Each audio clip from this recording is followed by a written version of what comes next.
ஒட்டு போட்ட சட்டையைத்தான் திமுகவின் தலைவரும் முதலமைச்சருமான மு.க. ஸ்டாலின் போட்டிருக்கிறார். அந்த கூட்டணி ஒட்டு போட்ட கூட்டணி. ஒட்டு போட்ட கூட்டணி. ஆமாம், சட்டையில் வந்து பல இடத்துல கிழிஞ்சல் இருக்கும், தச்சிருப்பாங்க. ஆக எல்லா இடத்துலையும் தச்சு கிழிஞ்சலை மறைப்பதற்காக ஒட்டு போட்ட துணியை வைத்து தைத்திருக்கிற கூட்டணியைத்தான், சட்டையைத்தான் முதலமைச்சர் ஸ்டாலின். இருந்தாலும் தன்னுடைய கூட்டணியில் இருக்கிறவங்க வெளியில் போயிடக்கூடாது அப்படிங்கிறதுக்காக ஒட்டு போட்டு கூட வச்சுருக்காங்கல்ல சார்? இல்லை, அது உங்களுக்கு ஒட்டு போடுவது என்பது எதற்காக? ஓட்டுக்காக, நல்ல நோக்கத்துக்காக இருந்தால் பரவாயில்லை. நீங்கள் என்ன வேணாலும் செய்யுங்கள், நாங்கள் கேட்க மாட்டோம்.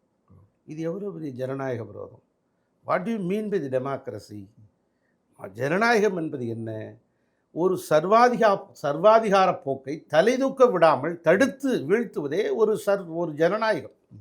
அப்படிப்பட்ட ஜனநாயகத்தில் தொடர்ந்து நாங்கள் 10 வருட காலமாக திமுகவோடு கூட்டணி இருக்கிறோம், 10 வருட காலமாக நாங்கள் அவர்களோடு பயணிக்கிறோம் என்பது ஜனநாயகத்துக்கு அழகல்ல.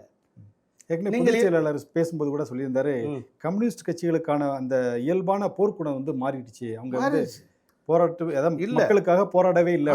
நீங்க ஜனநாயகம் என்பது ஒவ்வொரு காலகட்டத்திலும் தலைதூக்காம அழுத்தப்படுகிற போது, அமுக்கப்படுகிற போது, ஒவ்வொரு கட்சிகளும் மக்களை பாதுகாக்க வேண்டும் என்கிற சமுதாய ரீதியில் இயங்கி கொண்டிருக்கிற ஒரு மானுட பற்றாளர்களுக்காக இயங்கி கொண்டிருக்கிற ஒவ்வொரு கட்சிகளும் குரல் கொடுக்க வேண்டும். எதுவுமே இல்லாமல் அப்படியே போச்சுன்னா நீர்த்து போயிடும். இடதுசாரி வலதுசாரி, ஐ ஆம் சாரி,